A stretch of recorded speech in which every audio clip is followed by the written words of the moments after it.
అక్కడ majority దళితులే క్రిస్టియన్స్గా convert అయ్యారు. అంటే క్రిస్టియన్స్లో దళితులు ఉన్నారు, ఈ ఎస్సీలో దళితులు ఉన్నారు. ఇప్పుడు వాళ్ళ రిప్రజెంటేషన్ తీసుకునేటప్పుడు వాళ్ళలో వీళ్ళలో దళితులే ఉన్నారు కదా, డూప్లికేషన్ అయింది కదా, అక్కడ ఇక్కడ దళితుల్నే పీకాల్సి వచ్చింది అని చెప్పేసి సపరేట్ చేసాడు 1932 కమ్యూనల్ అవార్డ్స్లో. ఎందుకు డూప్లికేషన్ అవార్డ్ చేయడానికి సపరేట్ చేశారు.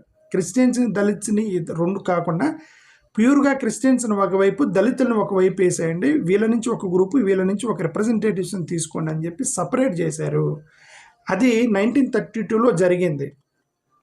ఇది చాలా ఇంపార్టెంట్. 1932ది మీరు జాగ్రత్త వినండి, ఇది ఇంపార్టెంట్.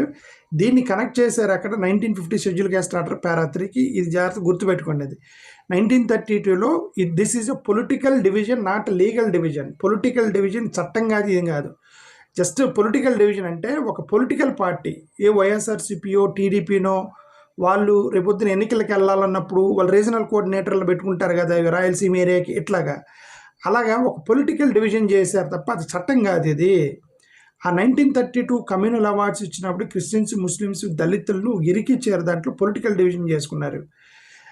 అయితే దీన్ని పొలిటికల్ డివిజన్ చేసినప్పుడు ఆ తర్వాత 1935లో ఇండియా యాక్ట్ అని చట్టం వచ్చింది.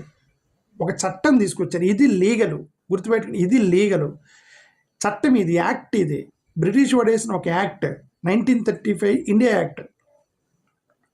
ఈ 1932 పొలిటికల్ డివిజన్ ఏదైతే ఉందో మతపరంగా డివైడ్ చేశాడు. మతాల పరంగా డివైడ్ చేసి ఒక్కొక్క మతం నుంచి ఒక రిప్రజెంటేటివ్ని తీసుకున్నాడు అనమాట. ఇప్పుడు 1930